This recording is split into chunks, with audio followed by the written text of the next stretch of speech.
नमस्ते, म अग्नि कोइराला। आज तपाईहरु समक्ष कक्षा 11 को पाठ्यक्रममा रहेको नेपाली विषयको जुन अघिल्लो पाठ्यक्रममा रहेको माधव प्रसाद घिमिरेद्वारा लिखित नेपालै नरहे भन्ने कविता म लिएर आएको छु। यो कविताको व्याख्या गर्नुभन्दा पहिले म माधव प्रसाद घिमिरेका बारेमा केही चर्चा गर्नेछु। माधव प्रसाद घिमिरे नेपाली साहित्यको एउटा जिउँदो इतिहास हुन्। राष्ट्रकविका रूपमा परिचित माधव प्रसाद घिमिरे सायद नेपाली साहित्यकारहरूमा सबैभन्दा लामो बाँच्ने जीवित साहित्यकार अथवा अहिलेसम्मका जीवित साहित्यकार मध्ये सबैभन्दा पाको उमेरका साहित्यकार माधव प्रसाद घिमिरे हुन्। 1 शताब्दीभन्दा लामो इतिहास बोकेका साहित्यकार माधव प्रसाद घिमिरे आज पनि साहित्यिक अन्तर्वार्ताहरू कविता वाचनहरू गरिरहने अवस्थामा छन्। साहित्यकार घिमिरे 101 वर्षभन्दा माथि पुगिसकेका छन्। उनको जन्म 1976 साल असोज 6 गते लमजुङ जिल्लाको पुस्तुन भन्ने ठाउँमा भएको हो र बालविवाह त्यति बेला उनको समयमा बालविवाह नेपालमा प्रचलित थियो। सानै उमेरमा विवाह गरिएका थिए। उनका 2टी छोरी जन्मिसकेपछि 2004 सालमा माधव प्रसाद घिमिरेकी श्रीमती दिवंगत हुनुभयो र उनको शोकमा श्रीमतीको शोकमा उनले आफ्ना साना बच्चाहरूले गरेको बिलौना अनि श्रीमतीको दाह संस्कार गर्नुभन्दा अगाडिको अवस्था, मृत्युभन्दा अगाडिको अवस्थालाई समेटेर गौरी शोक काव्य लेखे, जुन 2015 सालमा प्रकाशित भयो। त्यो उत्कृष्ट शोक काव्यका रूपमा मानिन्छ। उनी नेपाली साहित्यमा विशेष गरी कविता काव्य विधामा चर्चित छन्। उनका कलमहरू कविता काव्य विधामा र गीति नाटकमा चलेका छन्। स्वच्छन्दतावादी धारामा कविता लेख्ने कवि घिमिरेका गौरी, राजेश्वरी, राष्ट्र निर्माता, धरतीमाता, पापिनी आमा जस्ता काव्यहरू खण्डकाव्यहरू प्रकाशित छन् भने किन्नर किन्नरी नामको गीति सङ्ग्रह पनि प्रकाशित छ। यसका अतिरिक्त उनका मालती मङ्गले, शाकुन्तला, हिमालवारी अनि अश्वत्थामा जस्ता गीति नाटकहरू पनि प्रकाशित छन्। यसबाहेक उनका थुप्रै फुटकर कविताहरू प्रकाशित छन्। अब जीवनको भनेको प्रकृतिको सशक्त चित्रण गर्ने, प्रकृतिको वर्णन गर्ने कला नै स्वच्छन्दतावादी कविहरूको उत्कृष्ट कला हो। त्यो धर्म माधव प्रसाद घिमिरेले पनि निर्वाह गरेका छन् आफ्ना रचनाहरूमा। अनि जीवनका विविध पक्षहरूको सुन्दर चित्रण गर्नु उनको एउटा अर्को कला हो।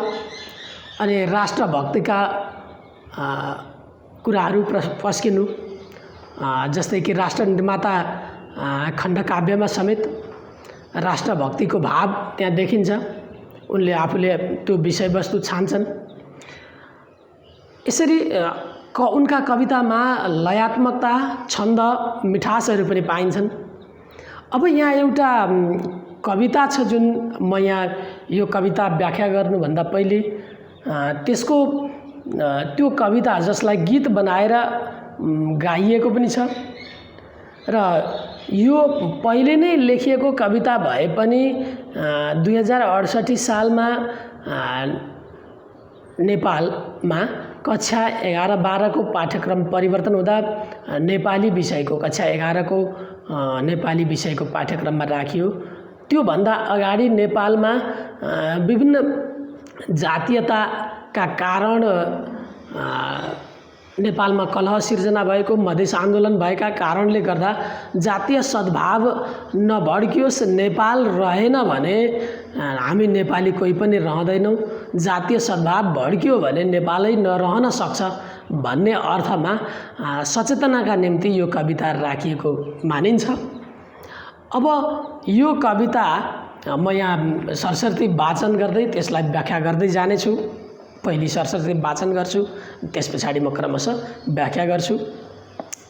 नेपाली हामी रहौँला कहाँ, नेपालै नरहे। अब यहाँ नेपालै नरहे, यहाँ सुरुमै शीर्षक नेपालै नरहेछ, नेपाल प्लस नै भएर नेपालै भएको, नेपाल नै नरहे शीर्षकमै नेपाल नै नरहे। यदि नेपालै छैन भने नेपाली हामी हुँदैनौँ। नेपालमा बस्ने भएका कारण हामी नेपाली भएका हौँ। यदि नेपालै गुम्यो भने, हाम्रो कलहका कारण नेपाल गुम्यो भने हामी पनि नेपाली रहँदैनौँ, नेपाली हुँदैनौँ भन्ने अर्थमा यो कसिङ्गो कविता छ। र यहाँ एकदम राष्ट्रभक्तिको भाव पनि आउँछ। म यो सरस्वती वाचन गर्छु। पहिले नेपाली हामी रहौँला कहाँ, नेपालै नरहे, उचाइ हाम्रो चुलिन्छ कहाँ, हिमालै नरहे। तराई हाम्रो सुनको टुक्रा, हिमाल हिराको, तराई हाम्रो सुनको टुक्रा, हिमाल हिराको, माटो र पानी पहिलो धन, धरतीको छोराको। ए कहाँबाट हेरौँला संसार, सन्झ्यालै नरहे, ए कहाँबाट हेरौँला संसार, सन्झ्यालै नरहे, नेपाली हामी रहौँला कहाँ, नेपालै नरहे। दसैँ र तिहार रमाइला हाम्रा, चुड्का र ख्यालीले, हृदय हाम्रो जुर्मुराउँछ जितको झ्यालीले। बैंसको तालमा नाचौँला कहाँ, मादलै नरहे, नेपाली हामी रहौँला कहाँ, नेपालै नरहे। आकाश छुने सुनको टुक्रा, आकाश छुने टाकुरा हाम्रो भेटेर भेटिन्न, पौरखी हाम्रा पुर्खाका पाइला मेटेर मेटिन्न। आकाश छुने टाकुरा हाम्रो भेटेर भेटिन्न, पौरखी हाम्रा पुर्खाका पाइला मेटेर मेटिन्न। बेम्झौँला कहाँ पूर्वको पहिलो, उज्यालै नरहे, नेपाली हामी रहौँला कहाँ, नेपालै नरहे। कविता छोटो छ तर एकदमै मर्मस्पर्शी छ। नेपाल यदि रहँदैन भने हामी बीचमा जातीय सद्भाव भड्कियो भने, धार्मिक सहिष्णुता भड्कियो भने, गृह कलह भएर राज्य विभाजित भयो भने, अनि राज्यको अस्तित्व नै सकियो भने हामी पनि नेपाली रहँदैनौँ। उचाइ हाम्रो चुलिन्छ कहाँ, हिमालै नरहे।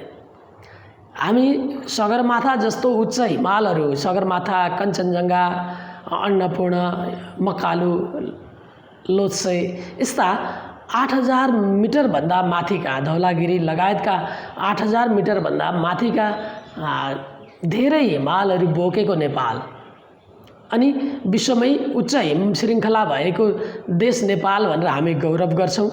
हाम्रो शिर उच्च भएको छ। अब त्यो नेपालै रहेन भने जसरी हामी नेपाली रहँदैनौँ, अनि हाम्रो नेपालभित्रै रहेको हिमाल पनि रहँदैन, हिमालै नरहे हाम्रो शिर चुलिने छैन, हाम्रो उचाइ चुलिने छैन, हाम्रो गौरव बढ्ने छैन। तराई हाम्रो सुनको टुक्रा, हिमाल हिराको, हाम्रो सुनको टुक्रा हो तराई। तराईमा लटरम्म धान पाकेको अवस्थामा सुनै सुनले ढाकेको जस्तो देखिन्छ, अथवा अन्नको भण्डार हो यो, त्यो एउटा सुनको टुक्रा हो तराई। अनि हिमाल हिराको, हिमालमा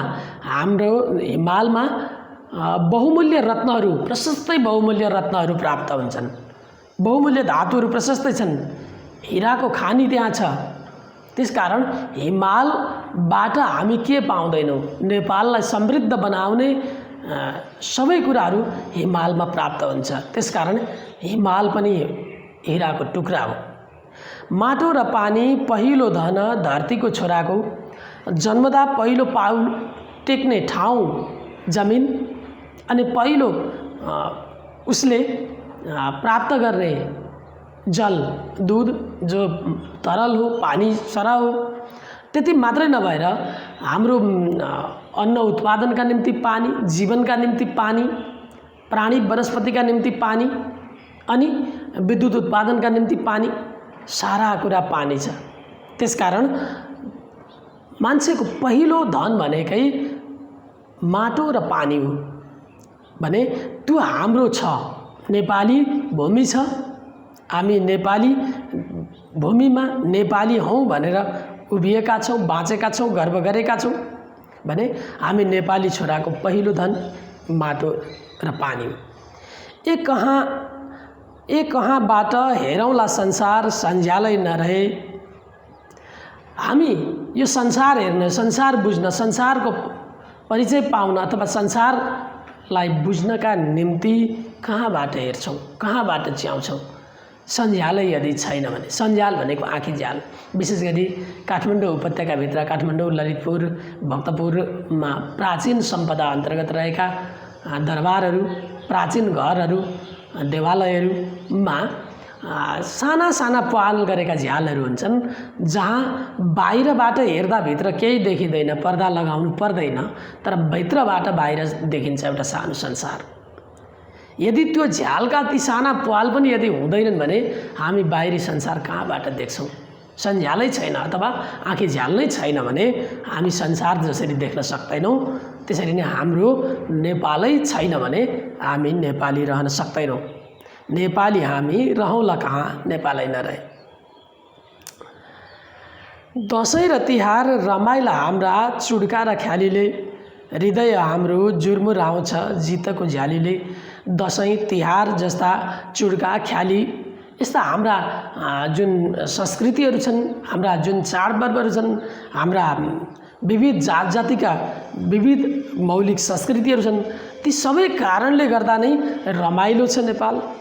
नेपालीहरूको जनजीवन रमाइलो छ अनि हाम्रो हृदय नै जुर्मुराएको छ जो जितको गौरवले, संसार जितेको अथवा संसारमा बहादुर नागरिक भएको बहादुर वीर नेपालीहरू भन्ने अर्थमा पनि हामी गर्वबोध गर्छौँ।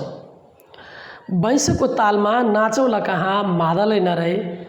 हाम्रा नेपाली मौलिक बाजागाजा, आफ्ना मौलिक गीतहरूका लागि जस्तै मादल, मुर्चुङ्गा, बिनायो जस्ता बाजागाजाहरू, यी हामी तिनीहरू नभए, ती बाजा मादलै नभएन भने हामी कसरी नाचौँला?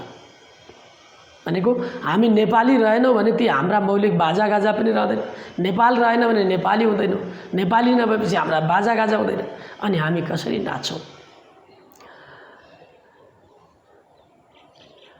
नेपाली हामी रहौँला कहाँ, नेपालै नरहे। यी सबै कुरा, नेपाल रहेन भने यी सबै कुरा हुँदैनन् र हामी पनि नेपाली हुँदैनौँ। आकाश छुने टाकुरा हाम्रो भेटेर भेटिन्न। आकाश छुने गगनचुम्बी हिमालहरू छन्, हाम्रा टाकुराहरू, गगनचुम्बी टाकुराहरू छन्, ती सजिलै भेट्न सकिँदैन, भेट्न नसकिने छन्, दुस्साध्य छन्, दुरूह छन्। अब सगरमाथामा बल्ल बल्ल विजय प्राप्त गरेर मान्छे चढेको छ, तर पनि त्यति सहज छैन। त्यस्तै कञ्चनजङ्घा, मकालु जस्ता लगायतका हिमालहरू चढ्न अथवा माछापुच्छ्रे जस्ता हिमालहरू जो अहिले पनि चढ्न कठिन मानिन्छन् भने त्यस्ता हिमाल जो आकाशै छुने जस्ता हिमाल छन्, जो भेट्न त्यति सजिलो छैन। पौरखी हाम्रा पुर्खाका पाइला मेटेर मेटिन्न। हामी नेपाली पौरखी थियौँ, बहादुर थियौँ भने त्यसको इतिहास कसैले मेट्न खोज्यो भने पनि मेटेर मेटिँदैन। हाम्रो पौरख पनि कसैले मेटाउन सक्दैन। बिम्झौँला कहाँ पूर्वको पहिलो उज्यालै नरहे। हामी पूर्वको बिहानै पख पूर्वबाट उज्यालो भएन भने कुनै चराचुरुङ्गी मानिस उज्यालो सँगसँगै उठे जस्तै हामी पनि पूर्वबाट उज्यालो भएन भने उठ्दैनौँ। भने हाम्रो चेतनाको ज्योति खुलेन भने हामी कसरी बिउजन्छौँ? हाम्रो चेतनाको ज्योति खुल्नुपर्छ र अनि बल्ल हामी नेपाल जोगाउन लाग्छौँ भन्ने अर्थमा अब हाम्रो नेपाल पहिले जोगाउनुपर्छ, अनि हामी नेपाली हुन्छौँ। अनि हाम्रा कला संस्कृति बाजा गाजा सबै हाम्रा हुन्छन्, हिमाल सबै हाम्रो हुन्छ, बहादुरीको गाथा हाम्रो हुन्छ भन्ने अर्थमा कविता लेखेर यो कविता टुङ्ग्याएका छन् र यो कविता किन्नर किन्नरीबाट साभार गरिएको छ, यो निकालिएको हो र यसमा पनि नेपालका प्रकृतिहरूका कुरा सँगसँगै राष्ट्रभक्तिको प्रेम आगाध रूपमा प्रस्फुटन भएको छ र विभाजन, राष्ट्र विभाजनको कुरा आउनु हुँदैन। नेपालसँगै रहनुपर्छ, नेपालको अस्तित्व जबसम्म चन्द्र सूर्य रहन्छ तबसम्म हामी नेपाल रहन्छ भन्ने जुन गोपाल प्रसाद रिम्बालको कविताको भावसँग यो पनि मिल्न सक्छ। नेपाल रहनुपर्छ भन्ने अर्थमा कवि माधव घिमिरे अथवा माधव प्रसाद घिमिरेले यो कविता लेखेका छन्। हवस् त, आजलाई यति नै, धन्यवाद।